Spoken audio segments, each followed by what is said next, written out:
In 1967, American forces in South Vietnam launched a series of powerful attacks on the Vietnamese communist guerrillas. The aim was to take the war to the NLF's biggest units by attacking their bases in overwhelming strength.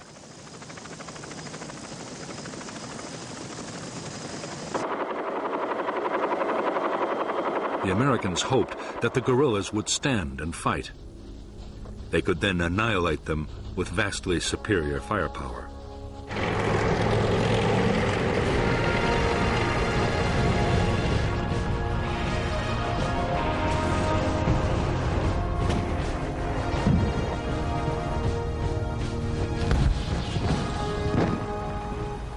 The offensives were designed to use the tactics of search and destroy on the grandest scale yet. Some of the biggest helicopter operations of the war were mounted to try and trap entire Viet Cong regiments. More guns and aircraft were called in to support the attacks than had ever been unleashed on a Vietnam battlefield.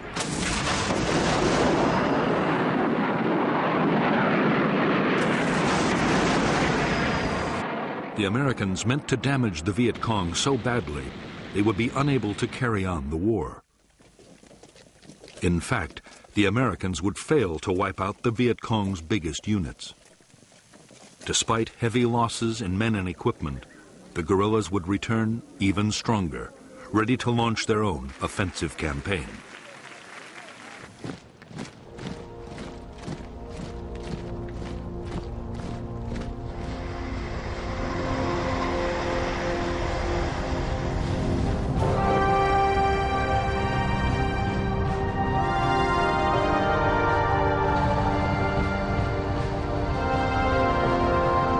By mid-1965, the mission of American troops in South Vietnam was changing fast.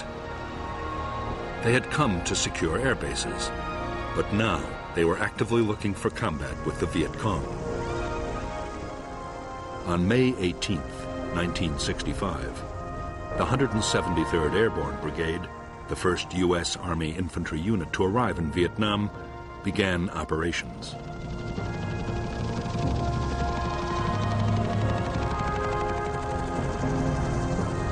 Its first task was to sweep a wide area around its base near Saigon.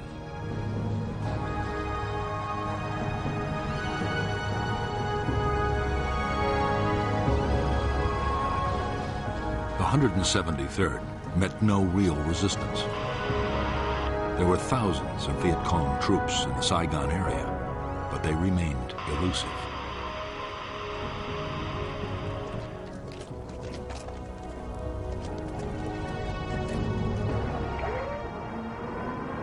More American troops arrived. As the weeks went on, questions were asked about the whole policy. Was it wise to send a conventional army with its slow-moving, heavily armed infantry, its planes, its tanks, against guerrilla units that might be impossible to pin down?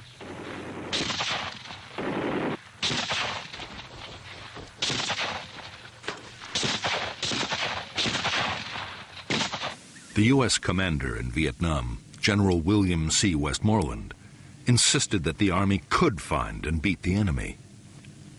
There were soon encouraging signs.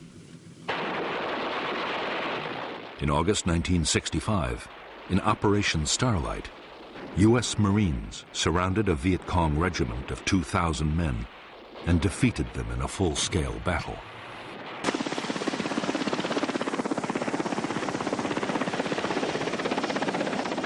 The next major challenge was posed by the NLF's allies, the professional troops of the North Vietnamese Army.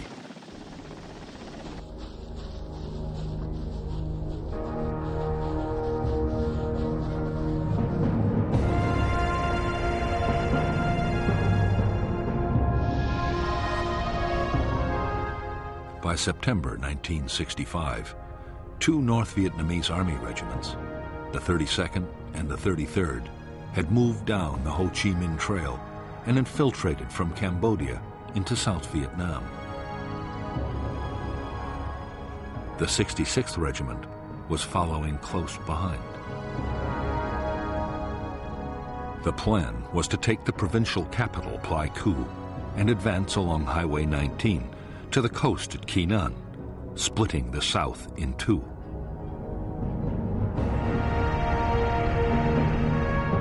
The Americans were determined to block the NVA's attempt to reach Kinnan. The idea was to place in the Ankei Valley the most mobile force they possessed, the 1st Air Cavalry Division.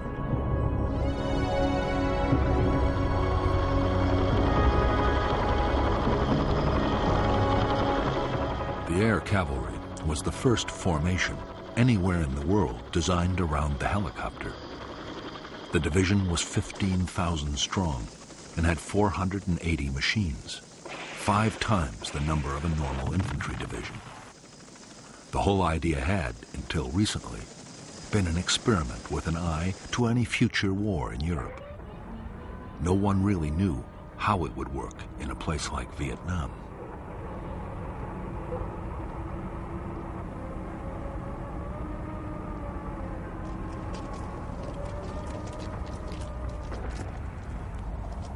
Combat units of the 1st Cavalry began to arrive at An Khê in mid-September 1965.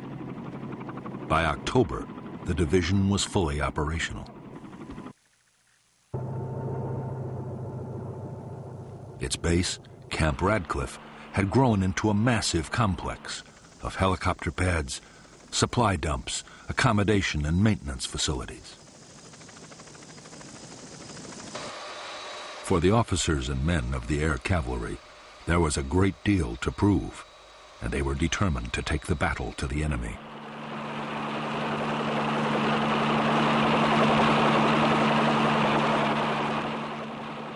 For their part, North Vietnamese Army commanders were just as keen for a fight as the Americans. Their 6,000 troops, already in the border area, meant to keep up the pressure on South Vietnamese government forces. At the same time, they aimed to find out how well U.S. troops would fight and how their own soldiers would cope with American weapons and tactics.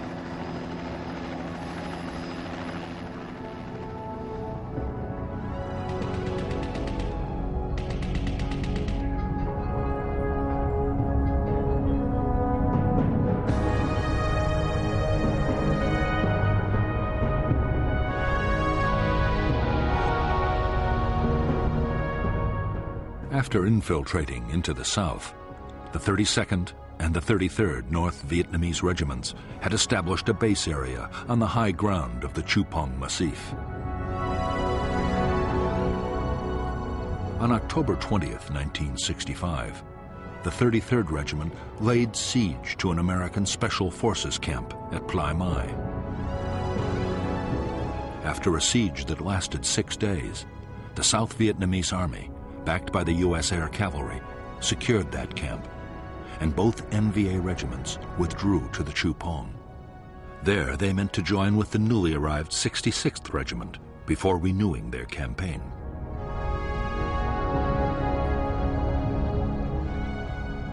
The American plan was to fly in the whole of the 1st Battalion of the 7th Cavalry to find the NVA regiments. It was the first time U.S. troops would face NVA regulars.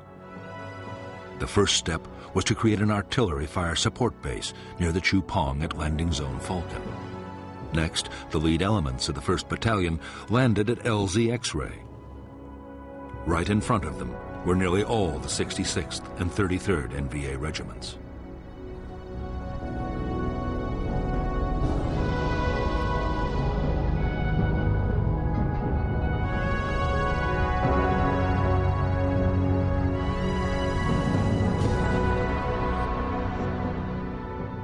When Company B pushed towards the spur of the Chu Pong, it was attacked immediately, and a platoon was encircled. Company A was also pinned down by fierce fire before the rest of the 1st Battalion was landed.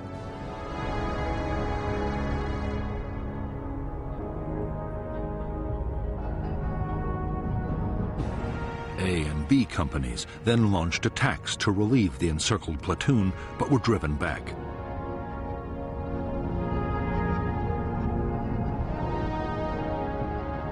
The The following morning, the Americans, reinforced by another company, were hit by waves of NVA troops.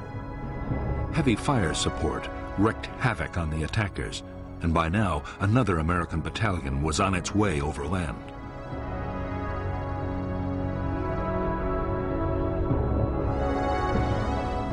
Conceding defeat, the shattered North Vietnamese regiments began to pull back towards the Y Trang Valley in the safety of Cambodia.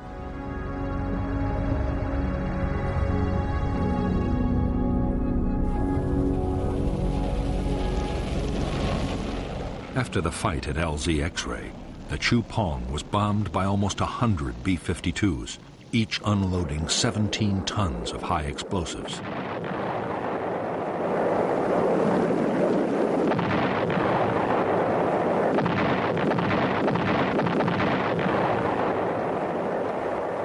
For the next 10 days, the NVA regiments were pursued relentlessly by the Americans. But although the North Vietnamese were in retreat, they were still capable of hitting back. In one textbook ambush, mounted by a rearguard battalion of the 66th Regiment, 155 Americans were killed. For U.S. forces, it was the most costly day of the war so far.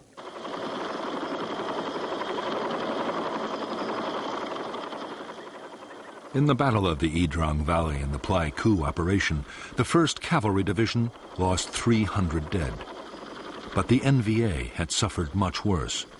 1,300 North Vietnamese soldiers had been killed and many more wounded. It was a clear-cut victory for the Americans. 2 enemy regiments were all but smashed, and there was now little danger of South Vietnam being cut in two.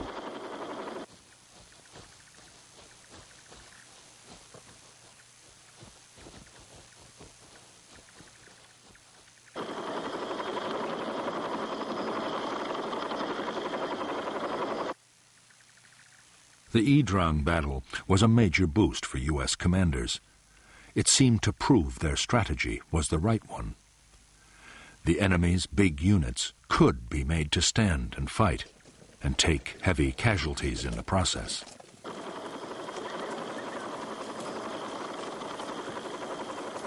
If the Communists could be forced into more battles like Y Trang, they would quickly suffer such losses they would have to abandon their whole campaign.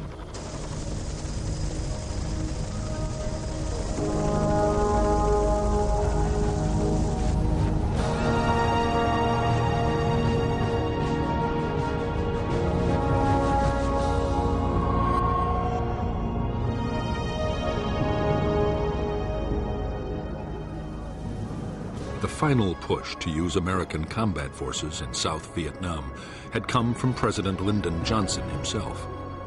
Yet, he had never wanted to fight a war in Asia. Johnson's priority was social reform, his Great Society program, and he feared the war in Vietnam might fatally damage his plans.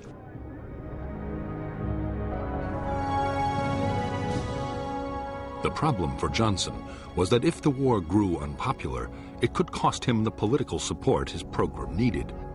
On the other hand, if Vietnam was lost to communism, it would be just as damaging.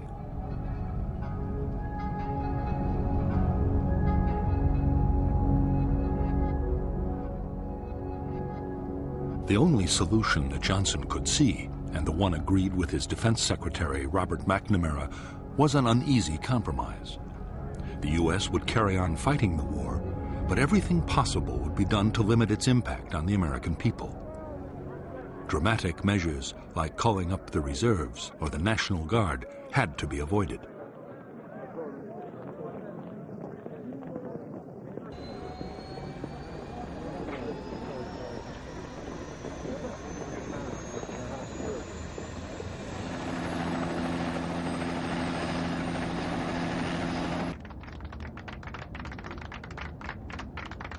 Above all, Johnson was determined to keep China and the Soviet Union out of the conflict in Vietnam.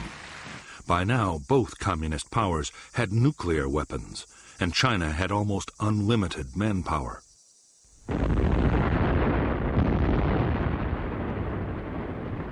fighting the Chinese in Asia, would demand millions of American troops and cost untold casualties.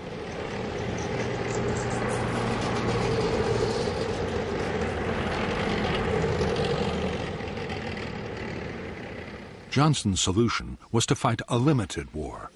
He restricted the bombing campaign against North Vietnam to personally approved targets.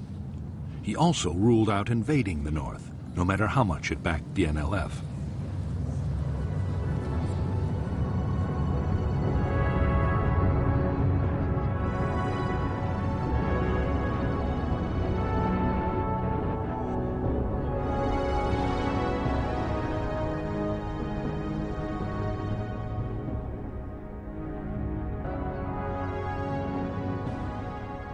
In fact, General Westmoreland, the U.S. commander in South Vietnam, had no desire yet to go into what he felt were communist sanctuaries in neighboring countries.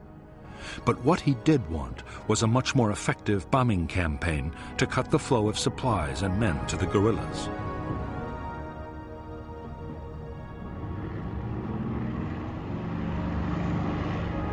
If that happened, Westmoreland was confident he could win. He would need more troops, but once he had built up his forces, he was sure he could seize the initiative.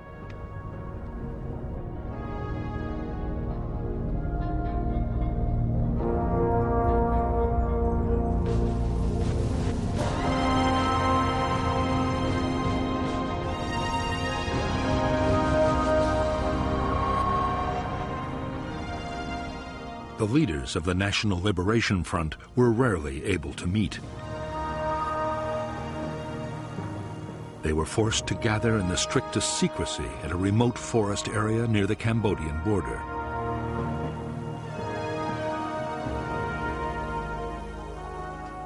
The fear was that a single American bombing raid could wipe out the leadership at a stroke. Security was intense, and avoiding enemy units meant that some members had to travel for weeks to reach the conference.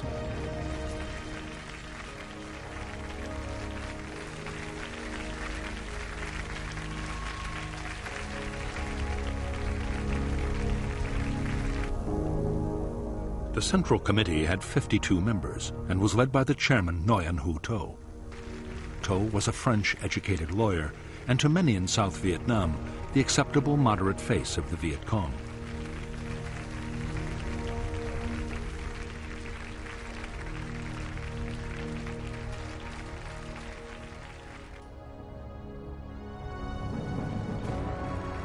But behind To were lifelong communists like the General Secretary Huon Tan Phat, an architect and the NLF's foremost thinker.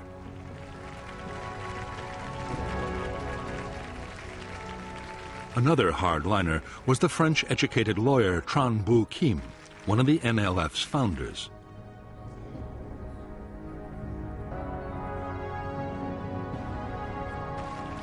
By now, Northerners were in almost full control of the military command, and through them, North Vietnam was making sure its policies were followed.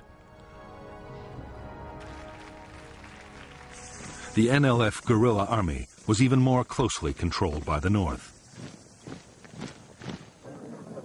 Its top commander was a North Vietnamese Army General Nguyen Chi Tan. Tan was noted as a political firebrand and wanted to stay on the offensive, whatever the cost or the dangers.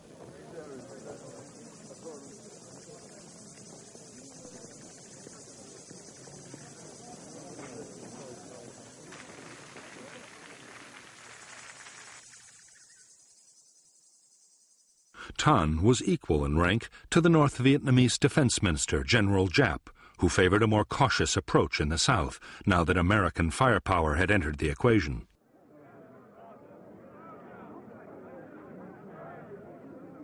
By the end of 1965, Giap was winning the argument. The result would soon be felt on the battlefields of South Vietnam.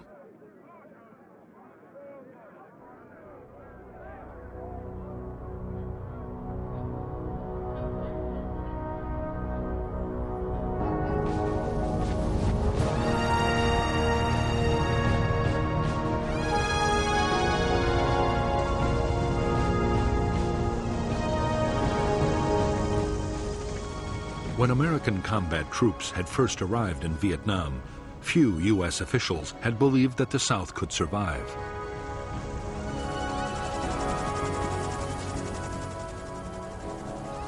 By the end of 1965, the picture had changed dramatically. The new government, led by Air Marshal Key, was growing in confidence. The arrival of American troops had given morale a huge boost, and there was no longer a danger that the communists could win quickly.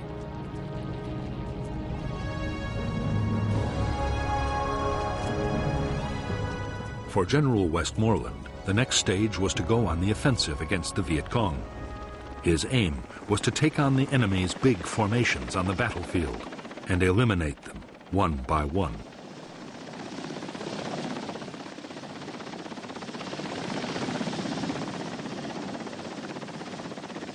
The tactics would be those of search and destroy, finding and trapping the enemy, then smashing his forces with massive firepower.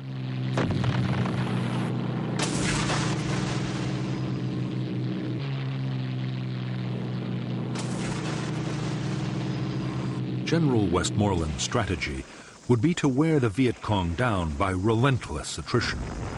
In battle after battle, Westmoreland meant to force the Viet Cong to sacrifice troops and materials faster than they could ever be replaced.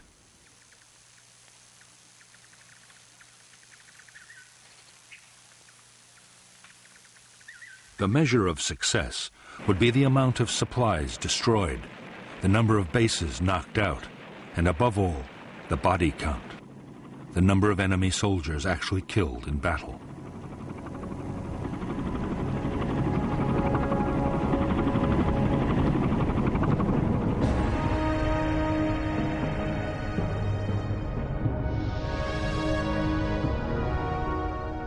For defense, 4 national priority areas were agreed by the Americans and the South Vietnamese.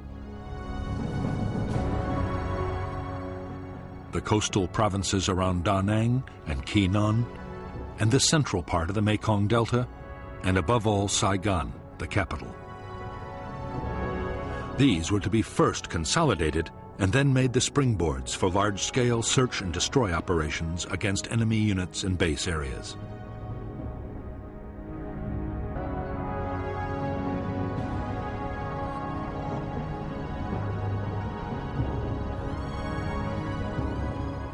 The greatest Viet Cong concentrations in the whole of South Vietnam were known to lie between the capital and the Cambodian border. Through this area ran several strategic roads and the river routes into the capital.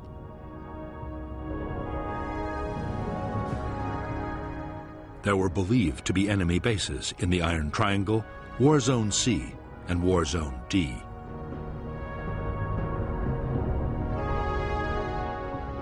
These base areas were the destination for most of the supplies and men that came down the Ho Chi Minh Trail, and it was these bases the Americans would have to attack if the Viet Cong were to be finally defeated.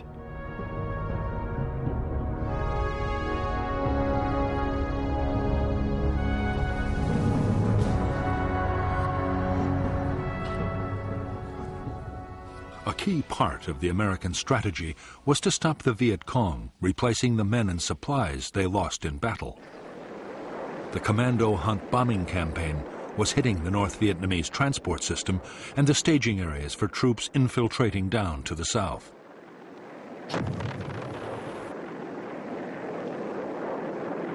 During 1965, U.S. aircraft had flown 55,000 individual sorties over the north.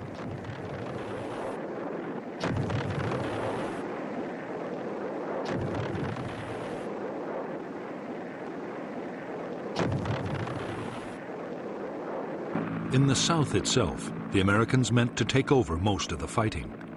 The U.S. forces were better armed and trained than South Vietnamese government troops.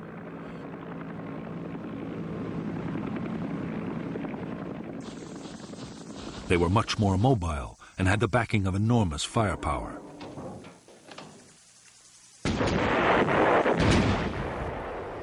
Meanwhile, to the intense frustration of many South Vietnamese army commanders, Government forces would deal mainly with local security.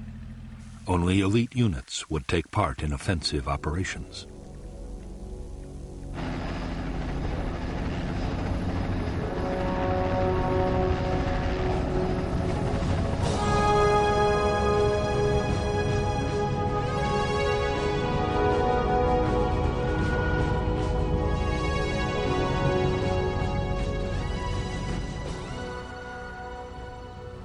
In December 1965, Ho Chi Minh and the North Vietnamese leadership ordered a change in the way the war in the South was to be fought. From now on, the Viet Cong would avoid pitched battles with the Americans unless the odds were clearly in their favor. There would be more hit and run attacks and ambushes.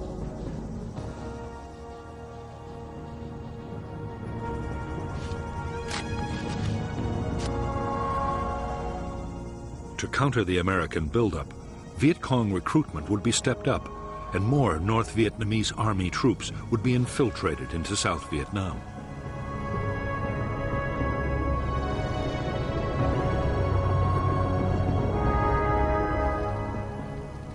The Vietnamese communists, following the example of Chinese guerrillas before them, had always given the highest priority to creating safe base areas. They were training grounds, logistics centers, and headquarters.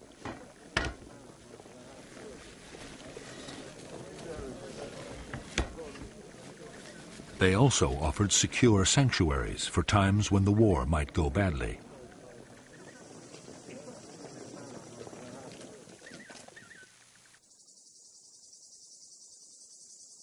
Hiding the base areas had always been a high priority for the Viet Cong. Now, with American spotter planes everywhere, it was more vital than ever to protect them. In remote swamps or forests, there were few problems, but nearer the capital, it was much more difficult.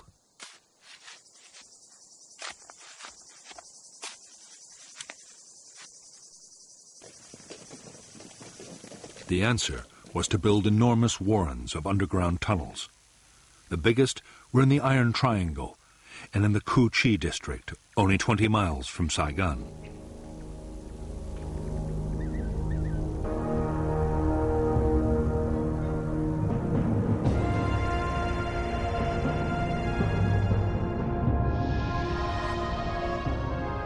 In the Cu Chi base area, any facility used by the guerrillas, like a conference room or training area, had almost instant access to the safety of underground.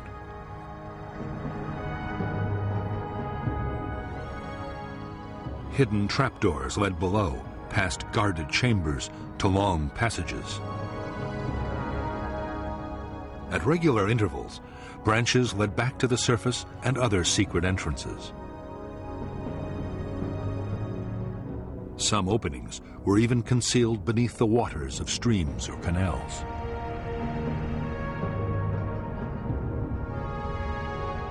At the deeper levels, there were chambers carved out for arms factories and a well for the base's water supply. There were storerooms for weapons and rice, and there was sometimes a hospital or forward aid station.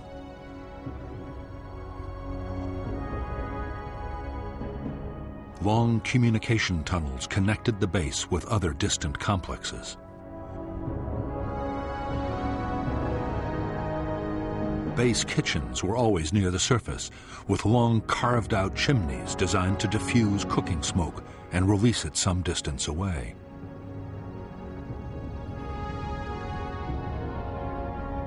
Near the kitchens were the guerrillas' sleeping chambers, where they could survive for weeks at a time if need be.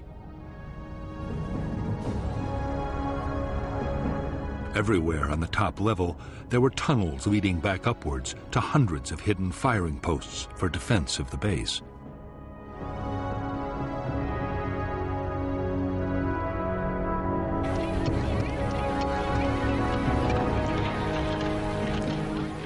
The base area at Cu Chi was a vast network with 200 miles of tunnels. There were other complexes too, big and small, scattered all over the country. Each villager in an NLF area had to dig a meter of tunnel a day.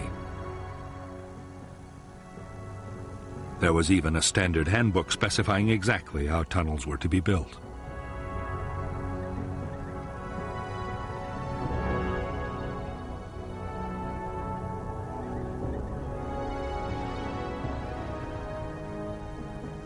The orders coming from NLF headquarters were absolutely clear. Tunnels were not to be treated as mere shelters. They were to be fighting bases, able to provide continuous support for troops.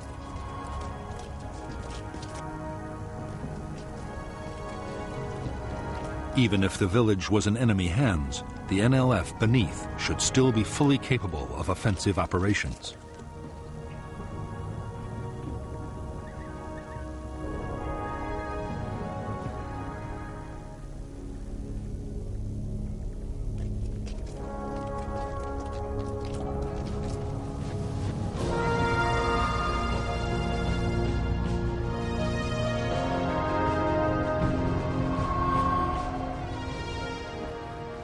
When Washington had decided to send American troops to fight the Viet Cong, the biggest question had been how many would be needed to win.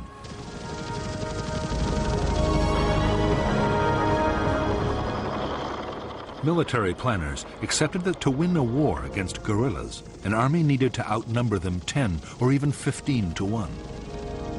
But American generals were now arguing that the Viet Cong was no longer a guerrilla force, but a conventional army of big units.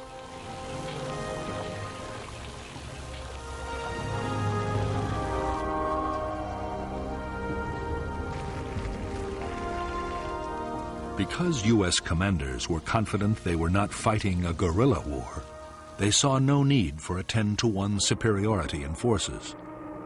Against a regular army, 3-to-1 was usually considered enough.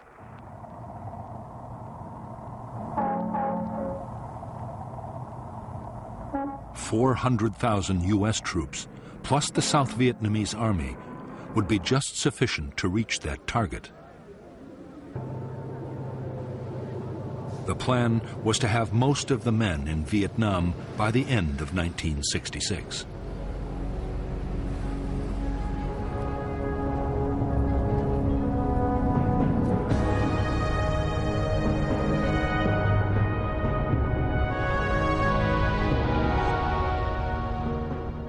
The South Vietnamese army had divided the country into 4 tactical zones, with an army corps in each.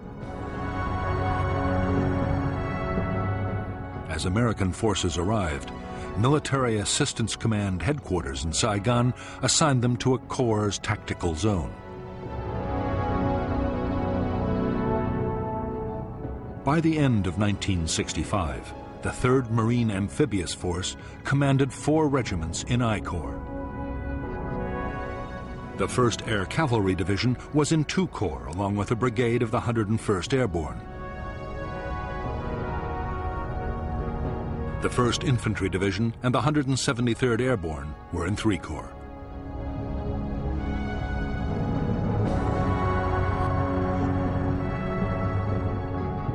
During 1966, the plan was to build up U.S. strength by 2 Marine regiments, 3 Army divisions, an armored cavalry regiment, and 2 light infantry brigades.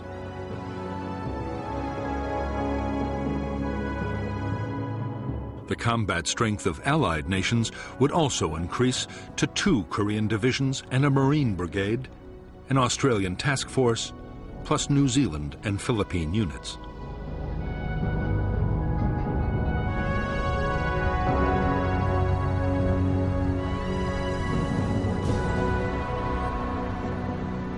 By late December 1965, almost 150,000 U.S. troops had arrived in Vietnam. The Air Force had over 500 aircraft at 8 bases. The huge scale of the buildup had placed an incredible strain on facilities and installations.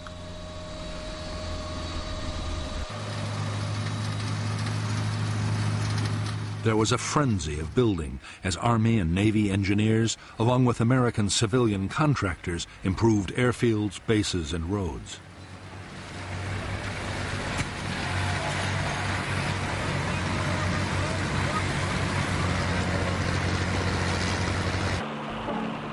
most ambitious construction project of all was a gigantic port and logistics base at Cam Ranh Bay. The whole effort was to cost $100 million, but the new facility would quickly ease the pressure on Saigon's overloaded docks. By now, American supplies arriving in Vietnam by sea were topping 300,000 tons a month and rising fast.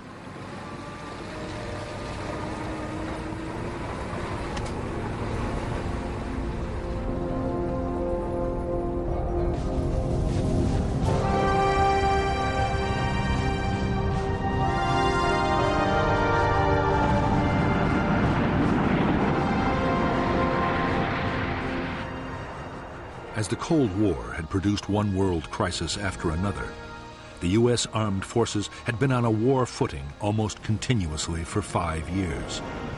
Budgets were generous, and all the services were superbly well equipped and trained.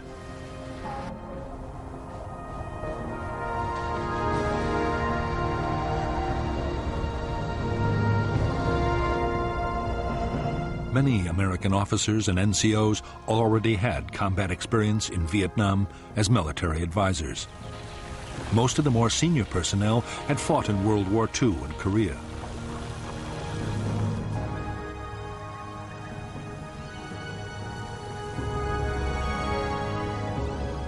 But for the enlisted men, many of whom were draftees, their training programs rarely prepared them for what was to come.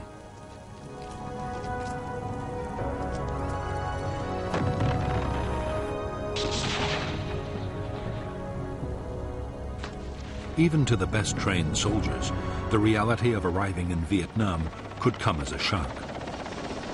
The climate was exhausting, with extremes of heat and humidity. The Vietnamese people and their culture were totally unfamiliar.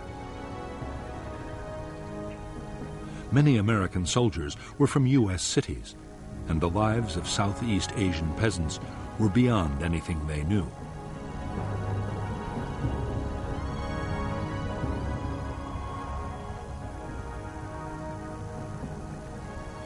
But in spite of the strangeness of the world in which they had come to fight, at this stage morale was high amongst American troops in Vietnam. There was confidence in the Army's leadership, and most units had a strong sense of camaraderie. There was also the knowledge that a soldier's basic tour of duty was a finite 13 months and 14 days.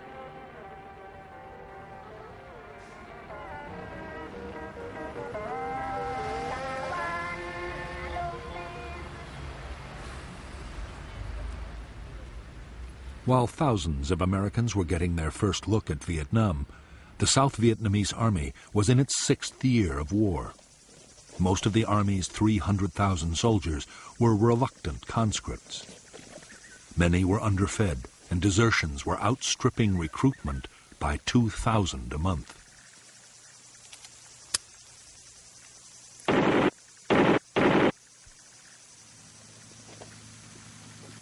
As for the officers, corruption was rife, and many sold their units food and supplies. The most senior commanders had nearly all been appointed for their political and family connections.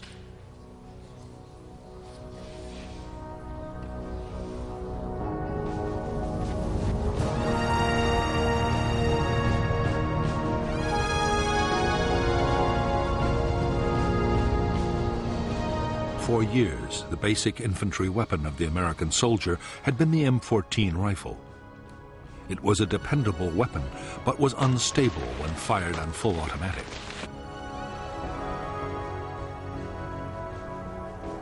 The M14 would stay in service with some units for a long time yet. But a new weapon was starting to reach the troops in Vietnam.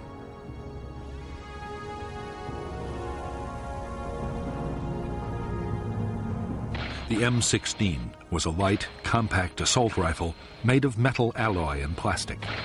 It was effective up to 400 yards and had a very high rate of fire.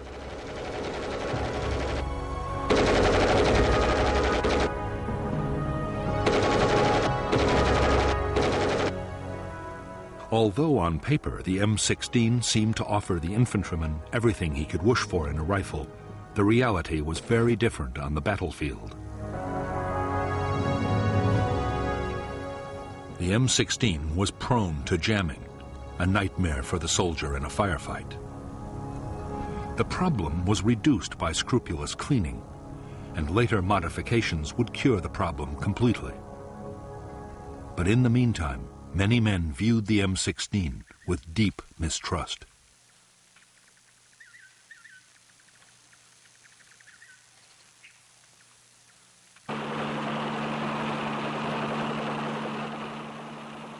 In an American infantry platoon, the most valued weapon of all was the M60 machine gun. The M60 could fire more than 100 rounds a minute and had a range of 1,000 yards. The gun was usually operated by a two-man crew, but it could also be fired from the hip. The M60 was extremely robust and well suited to the harsh conditions of battle in Vietnam.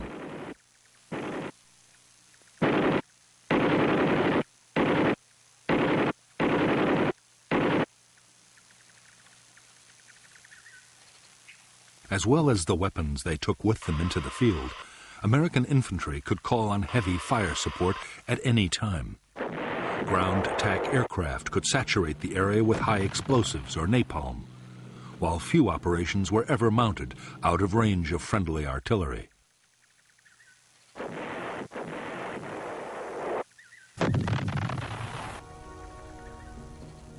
Unlike aircraft, guns were not affected by weather or visibility, and they were extremely accurate. The biggest American artillery pieces, the 175mm howitzers, could destroy a target at a range of 20 miles.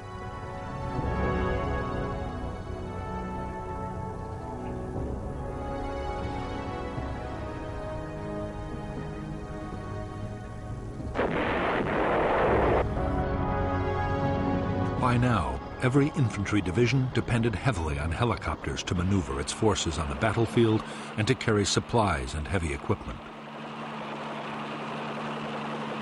For the Army, the basic infantry transport helicopter was the UH-1 Huey.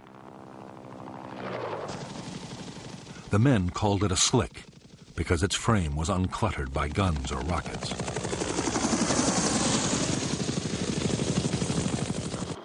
The Huey was able to carry 11 soldiers and their equipment. For protection, each helicopter had a door gunner with an M60.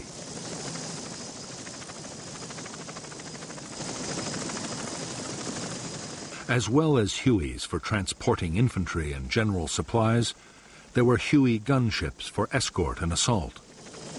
The gunships were armed with a formidable array of rockets, machine guns, and grenade launchers.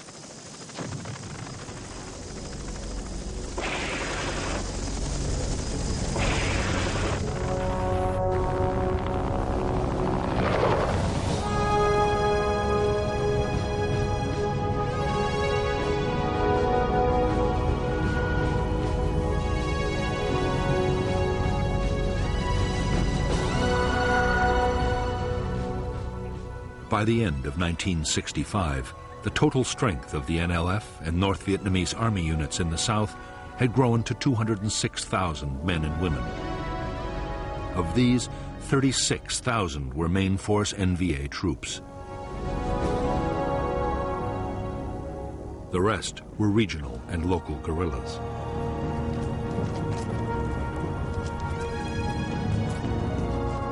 The main force Viet Cong units were used to launch large-scale offensives over a wide area. They were uniformed, full-time soldiers.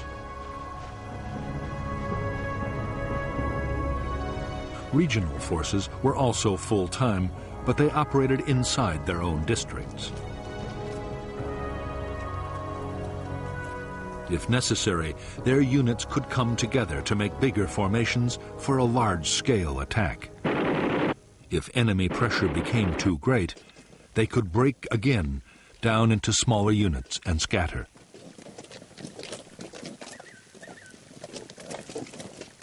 As for the local guerrillas based in the villages, their main job was political. They were a constant reminder of the armed presence of the Viet Cong and worked to increase local support.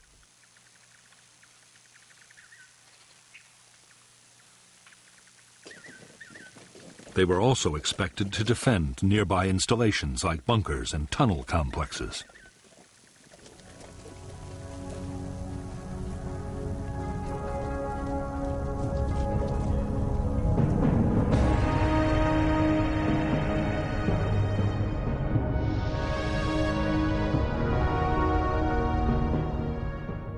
Viet Cong forces were commanded by the Central Office for South Vietnam, near the Cambodian border.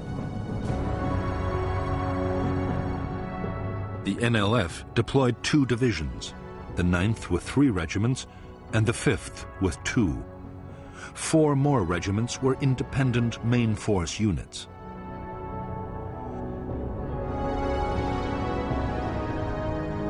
The NLF also controlled more than 40 local and regional battalions.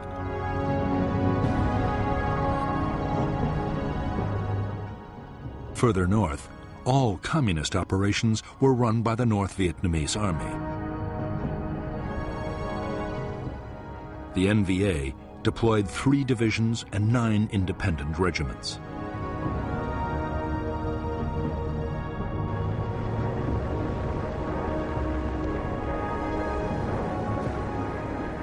In 1965, American aircraft made tens of thousands of bombing attacks against the Ho Chi Minh supply trail and on logistic centers in North Vietnam.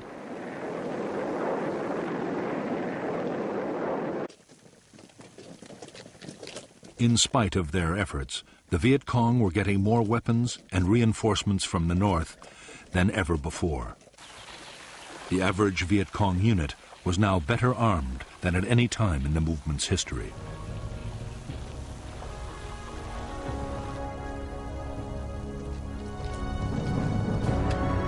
Although the guerrillas depended on the Ho Chi Minh Trail for arms, ammunition, and special equipment, 21 tons a day was enough to keep them fighting.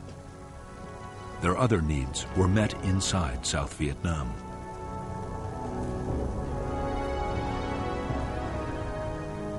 To feed the troops, rice taxes were imposed on farmers, and every possible local resource was used and reused. Nothing was wasted. Even the American supplies and containers left behind on the battlefield were put to some military purpose.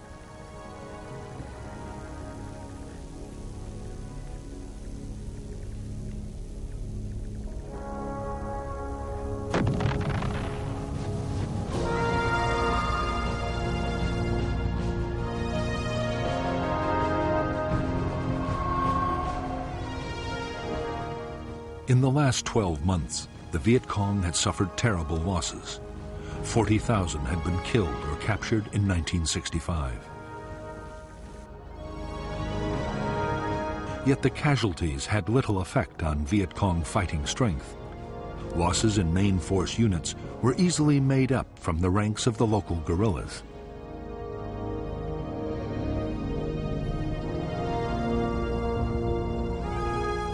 The biggest problem was the high casualty rate among officers. To replace these, the Viet Cong depended on trained men coming down the Ho Chi Minh Trail from the north.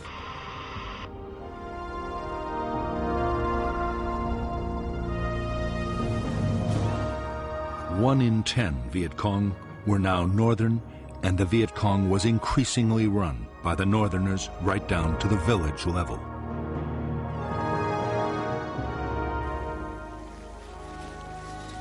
By this time, most Viet Cong main force soldiers had fought for years and were highly skilled and motivated. Every attack was planned down to the last detail, using elaborate models and endless rehearsals. The troops were well trained in infantry tactics and night operations.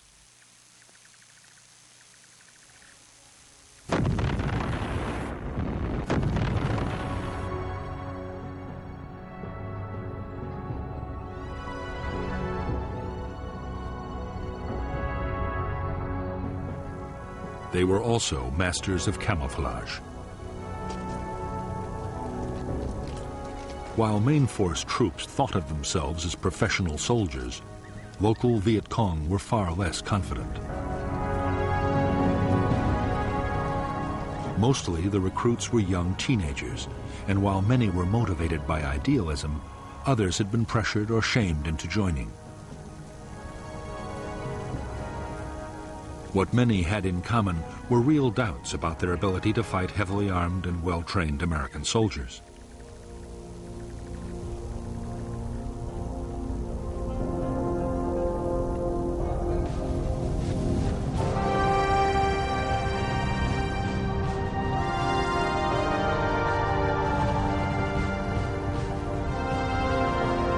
Most main force Viet Cong troops were now armed with a superb assault rifle.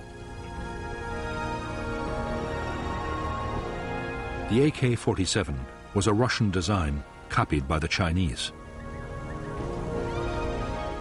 It was comparable to the American M16, but it had fewer moving parts. The stock was wood, not plastic, and was far more reliable in Vietnam's testing conditions. The AK-47 also had the advantage of a 30-round magazine compared to the 20 of the American rifle. The Viet Cong had a range of effective Soviet and Chinese light and medium machine guns. They also had heavy machine guns, though never enough.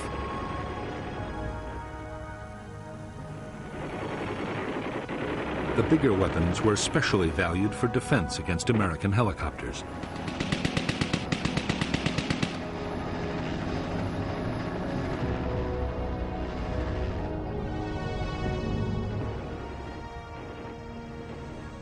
For destroying armored vehicles or bunkers, the Viet Cong had highly effective rocket-propelled grenades and recoilless rifles.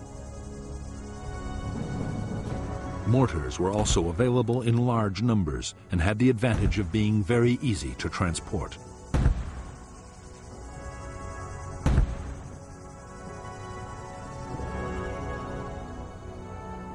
Many weapons, including booby traps and mines, were homemade in the villages. The materials ranged from scavenged tin cans to discarded wire, but the most important ingredients were provided by the enemy.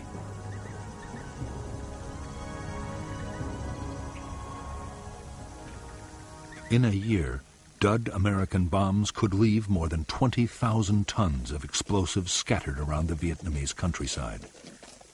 After air raids, volunteers retrieved the duds, and the dangerous business of creating a new weapon began. In 1966, locally made devices would kill more than 1,000 American soldiers.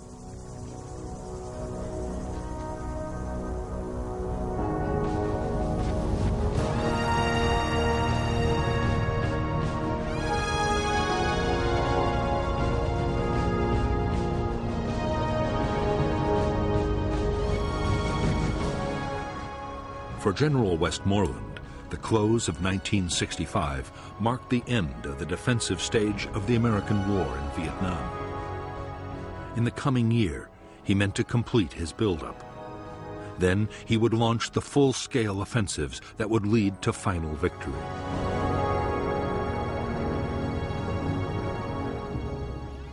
The key to Westmoreland's strategy was that communist main force units would be destroyed in set-piece battles by concentrated American firepower. Westmoreland was confident the Viet Cong would stand and fight. But there were some signs that the Viet Cong might be changing their tactics.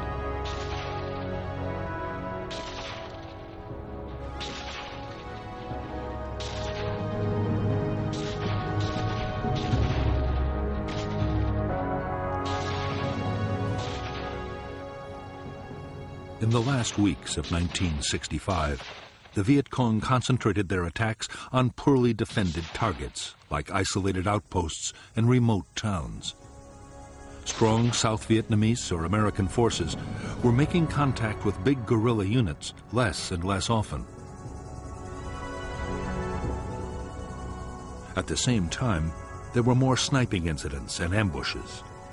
As a result, While Viet Cong casualties went down, American and South Vietnamese army losses increased dramatically.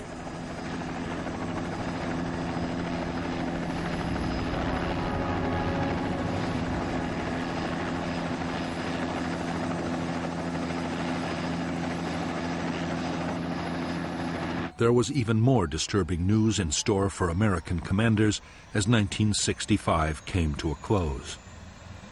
Washington's Defense Intelligence Agency reported that the Rolling Thunder bombing campaign against North Vietnam was failing.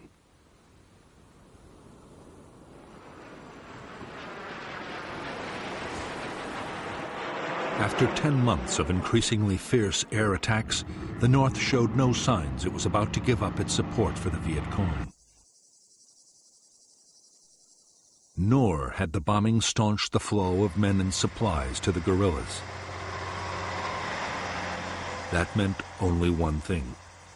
The real contest was still to come on the battlefields of South Vietnam.